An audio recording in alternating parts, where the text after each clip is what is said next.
नमस्कार दोस्तों, मैं अनिल विश्वकर्मा कॉन्सेप्ट टिकट पर आप सभी का स्वागत करता हूं। आज हम डिस्कस करने वाले हैं एक कमाल के स्पेस मिशन ड्रैगनफ्लाई मिशन के बारे में।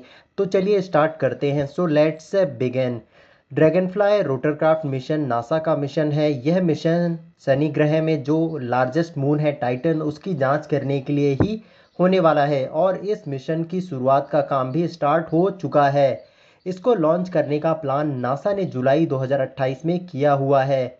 अगर इस मिशन के ओवरव्यू को देखें तो ऑब्जेक्टिव में ड्रैगनफ्लाई को टाइटन की सरफेस पर उड़ान भरने और टाइटन पर प्रेजेंट जो भी उपस्थित हैं ऑर्गेनिक कंपाउंड रिच एनवायरनमेंट उसका पता करने के लिए और यहाँ पर लोगों के रहने के लिए पोटेंशियल है या नहीं, मतलब इंसानों के लिए वो घर बन सकता है या नहीं, इसकी जांच भी करने वाला है यह ड्रैगनफ्लाई। इस मिशन का जो बजट है $3.35 बिलियन है और इस मिशन का ड्यूरेशन टाइटन पर 2 साल की रहने वाली है, मतलब 2028 से 2030 तक ड्रैगनफ्लाई टाइटन पर रहने वाला है। और जो ये मिशन है ड्रैगनफ्लाई, इसको अप्रैल 2017 में नासा के न्यू फ्रंटियर प्रोग्राम के अधीन ही प्रपोज किया गया था। अब इस मिशन की कुछ टेक्निकल डिटेल्स को देख लेते हैं। तो रोटरक्राफ्ट का डिज़ाइन जो है हमारा ड्रैगनफ्लाई, यह एक डुअल क्वाड कॉप्टर जैसा है जो कि एक कार साइज के रोटरक्राफ्ट जैसा ही पूरी तरह दिख रहा है, जो टाइटन पर शनि का जो मून है पर 1 घंटे में 10 किलोमीटर तक की दूरी तय करने में सक्षम होगा। क्योंकि यह बेसिकली कार जैसा इसका डिज़ाइन है तो स्पीड भी इसकी बहुत ज़्यादा है, मतलब यह 1 घंटे में 10 किलोमीटर तक का डिस्टेंस कवर करने वाला है टाइटन की सरफेस पर।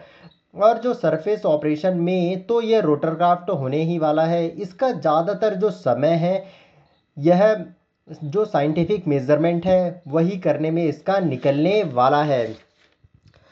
एंड पावर सोर्स में देखें तो यह ड्रैगनफ्लाई टाइटन के धुंधले एटमॉस्फेयर के कारण जो ड्रैगनफ्लाई है वो मंगल ग्रह पर जो क्यूरियोसिटी रोवर जो भेजा गया था मिशन मंगल ग्रह पर क्यूरियोसिटी रोवर, उसके ही जैसे radio radio isotope power system का यूज़ करने वाला है। वैसे क्यूरियोसिटी रोवर मंगल मार्स के लिए ही भेजा गया था, आपको याद ही होगा नासा ने ही भेजा था। मिशन का जो सिग्निफिकेंस अब देख लेते हैं। यूनिक इन्वायरमेंट है टाइटन का, क्योंकि यह एक डेंस एटमॉस्फेयर वाला ओशियन वर्ल्ड है, मतलब यहाँ पर पानी ही पानी है और टाइटन की सरफेस पर मीथेन क्लाउड रेन और लिक्विड भी बहुत सारा ही मौजूद है, जो कि इसका अर्थ जैसा होने और होने का हाइड्रोलॉजिकल साइकिल का भी समर्थन कर रहा है। और यहाँ पर जो ऑर्गेनिक मटेरियल भी है टाइटन की सरफेस पर बहुत ही अधिक मात्रा में मौजूद है, जो कि इसकी इसकी बहुत अधिक प्रोबेबिलिटी बता रहे हैं कि ये कुछ अर्थ जैसा है। इसके लिए ही साइंटिस्ट को ये एक आइडियल लोकेशन बनाता है स्टडी करने के लिए टाइटन को। एंड हैबिटेबिलिटी स्टडी पर भी ड्रैगनफ्लाई वैज्ञानिकों को एक बेहतरीन एनवायरनमेंट की पोटेंशियल दे रहा है जहां पर इंसान रह सकते हैं। इसके लिए ही तो साइंटिस्ट इतने इतने ज़्यादा उत्सुक हैं इस मिस्ट्री को सॉल्व करने के लिए कि यहाँ पर टाइटन पर इंसानों के रहने के लिए या फिर वहाँ पर कुछ उसका मतलब टाइटन पर लाइफ कब से आई, कब से इसकी शुरुआत हुई, इन सब चीज़ों की इन्वेस्टिगेशन करने में साइंटिस्ट लगे हुए हैं, जिसके लिए इन्होंने ड्रैगनफ्लाई मिशन भी करने वाले हैं। वैसे शनि ग्रह सूर्य के बाद सिक्स्थ प्लेनेट है और सोलर सिस्टम का दूसरा लार्जेस्ट प्लेनेट भी है, जो कि अपनी डिस्टिंक्टिव रिंग सिस्टम के लिए जाना जाता है। वैसे पिक्चर में आप देख तो सकते ही हैं।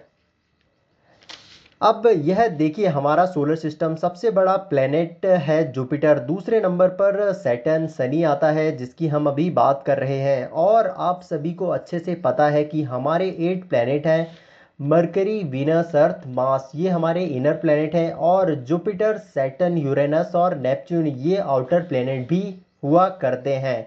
अब हम शनि ग्रह की फिजिकल कैरेक्टरिस्टिक्स की बात करते हैं।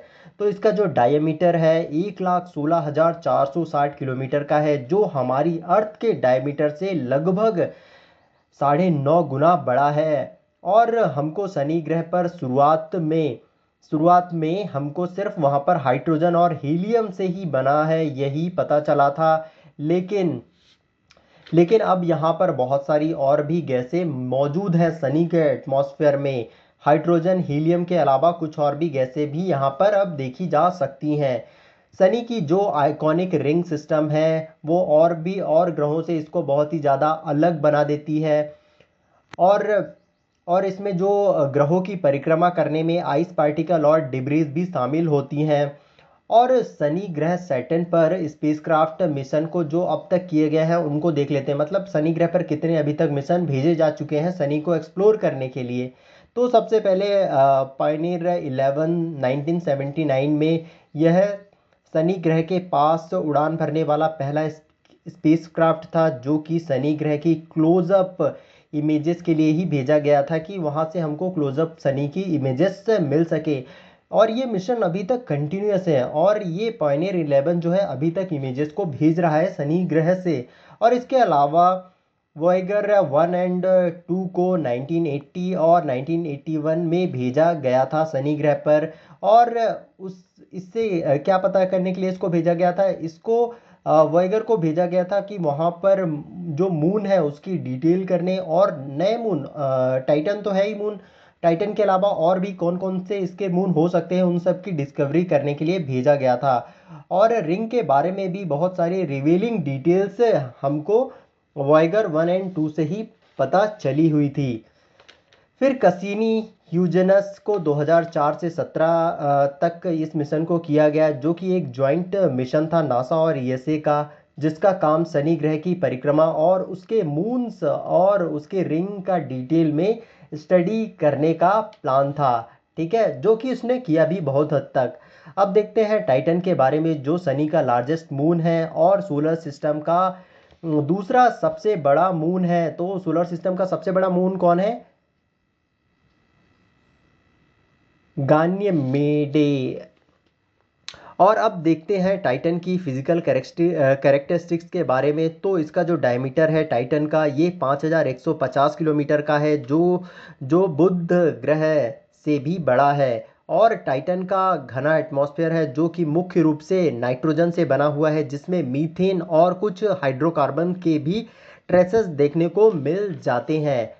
वैसे टाइटन की सरफेस पर रिवर्स हैं, लेक्स हैं और बहुत ही ज़्यादा बड़े विशाल मैदान भी शामिल हैं, जिसमें मीथेन की बारिश और ईथेन के लेक्स भी हो सकते हैं।